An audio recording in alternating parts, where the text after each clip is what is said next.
Terima kasih untuk Anda yang masih bergabung bersama dengan kami dan di segmen ini kita akan review bagaimana jalannya perdagangan di sepanjang hari ini dan tampaknya sudah memasuki hari ketiga sejak pekan lalu indeks harga saham gabungan masih melanjutkan penguatan secara signifikan dan kami masih mengundang Anda untuk bisa berpartisipasi pemirsa di WhatsApp interaktif kami di 0812 di 8788 di 3723 seperti yang tertera di layar televisi Anda nantinya dan saat ini kami sudah terhubung melalui Zoom bersama dengan Bapak Rio Rizaldi selaku founder Galeri Saham.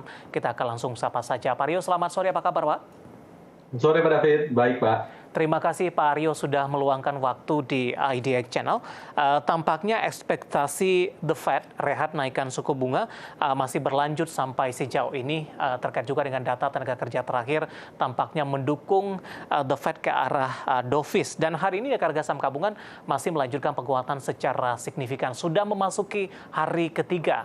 Bagaimana analisis Anda? Terutama penguatan yang terjadi, apakah memang didukung dari sisi volume, Pak Rio?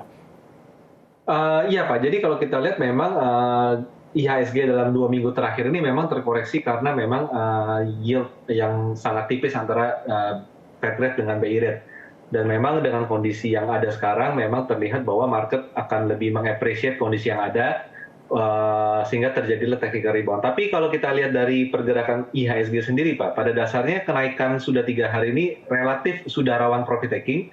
Dan memang secara IHSG dia sudah mencapai area resisten di 6.870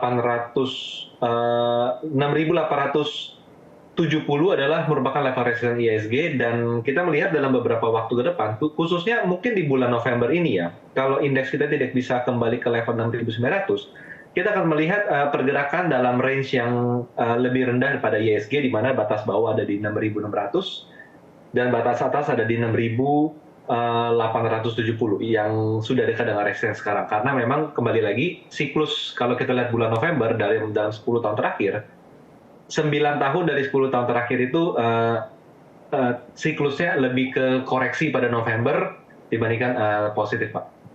Baik, tadi Anda katakan rawan terjadi untuk profit taking, Pak Rio. Indikatornya apa, Pak?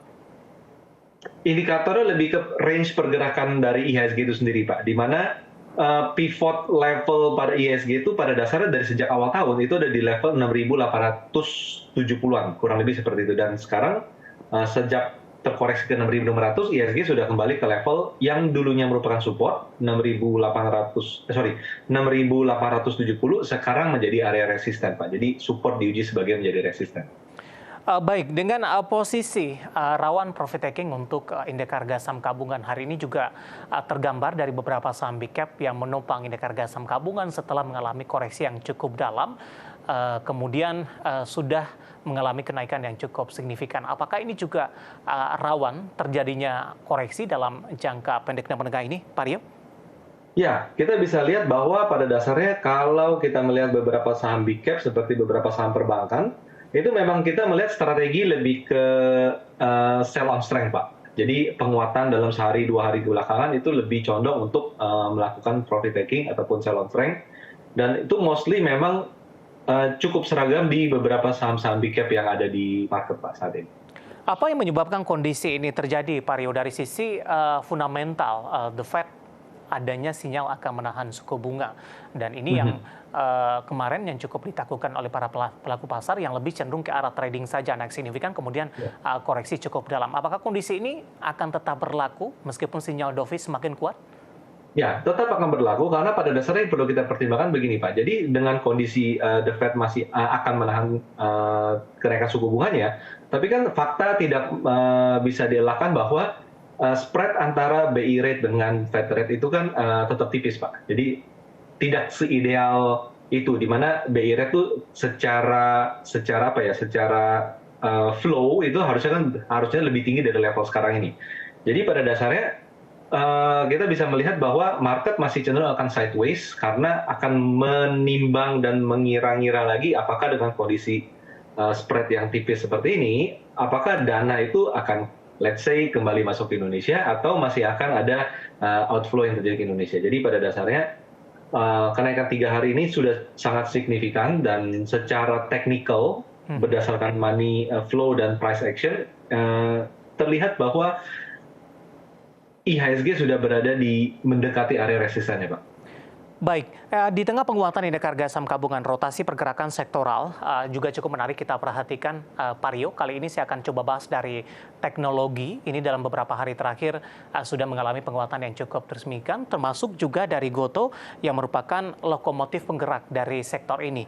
Posisi sejauh ini Gotoh mengalami penguatan di atas 8%, berada di Rp76 per saham. Tadi sempat di atas level Rp77 per saham. Bagaimana analisis Anda terkait dengan pergerakan saham Gotoh yang semakin menjauhi level Rp50 per saham? Oke, jadi ini menarik karena Gotoh ini kenaikannya sudah bisa dibilang seminggu terakhir kemarin udah naik terus. Tapi pada dasarnya kita perlu melihat bahwa sebenarnya dulu ada level support kuat pada Gotoh itu di level 80 sampai 85, Pak. Jadi kenaikan sekarang ini secara teknikal berbasis tren itu lebih cenderung bisa menyebutkannya dia adalah technical rebound dalam tren turun. Jadi pada dasarnya selama Gotoh itu masih berada di bawah level 85, dan kita melihat di sini bahwa resisten akan ada di Gotoh kurang lebih 83 sampai 85 itu level resisten yang terlihat sangat kuat. Maka selama Gotoh masih berada di bawah level 85, pada dasarnya semua kenaikan hanya tergolong technical rebound dalam tren turun. Jadi secara tren belum patah, secara tren itu pada dasarnya masih downtrend.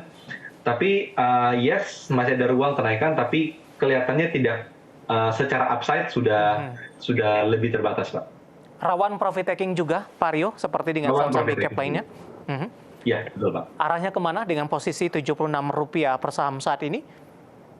Kita masih bisa expect dia mendekati level 80 sampai 85, tapi setelah itu 85 itu akan menjadi level resisten kuat Gotoh, jadi lebih baik penguatan diantisipasi dengan melakukan profit taking ataupun sell off strength, dan pada dasarnya tidak untuk membeli yang pertama kali, Pak. Baik, pergerakan saham Gotoh meskipun sudah mengalami koreksi sangat dalam, trennya sudah tren turun, tapi masih menyita perhatian dari sisi investor. Pak Rio, bagaimana Anda melihat apa yang perlu diperhatikan oleh para investor ini terkait juga dengan perkembangan Gotoh, tidak hanya dari sisi teknikal, termasuk juga dari sisi fundamentalnya? Well, pada dasarnya yang paling penting adalah apakah Gotoh bisa mencetak laba, Pak. Pada dasarnya seperti itu, karena pada dasarnya semua emiten yang masuk ke stock market, investor melihat emiten tersebut, yang dibutuhkan oleh investor adalah apakah mereka bisa mencetak laba, apakah labanya sustainable, bukan yang sekali setahun doang untung atau satu kuartal doang untung, tapi sustainable. Dan pada akhirnya level tertingginya adalah kan bagi dividen, Pak. Jadi pada dasarnya selama sebuah emiten belum mampu mencapai level tersebut, level 1, 2, 3 tersebut, pergerakan sahamnya lebih dipengaruhi oleh cyclical, money flow, dan mungkin sentimen sesaat dibandingkan dari secara fundamental tersebut, Pak. Baik, bagi yang sudah ambil posisi, apakah harus nunggu profit taking di atas 80-an? Atau Ya, pada dasarnya ketika harga sudah di level 80, apalagi 83 hingga 85, itu bisa menjadi momen cukup menarik untuk merealisasikan keuntungan sementara waktu, Pak. Hingga melihat bagaimana pergerakan Gotoh untuk ke depannya. Kita nggak bilang bahwa dia akan kembali ke 50 dan lain segala macam ya, tapi pada dasarnya profit taking untuk mengamankan posisi dan realisasi profit akan jauh lebih menarik dan bijaksana untuk menyikapi pergerakan harga saham saat ini. Oke, penutupan hari ini di Rp76 per saham menguat di 8,57%, dan lagi-lagi keputusan investasi tetap ada di tangan pemirsa ADX Channel. Pak Rio, sambil menunggu updatean penutupan perdagangan di sesi kedua, saya mau ke bank digital ini. Ada Arto atau Bank Jago. Ini juga cukup menarik diperhatikan. Dalam sepekan terakhir kenaikannya juga sudah cukup signifikan. Kondisinya berbeda dibandingkan dengan bank digital lainnya. Arto tampaknya melesat sendirian ini, Pak. Sudah berada di 1945 dari sisi tren, masih dalam tren turun sampai sejauh ini.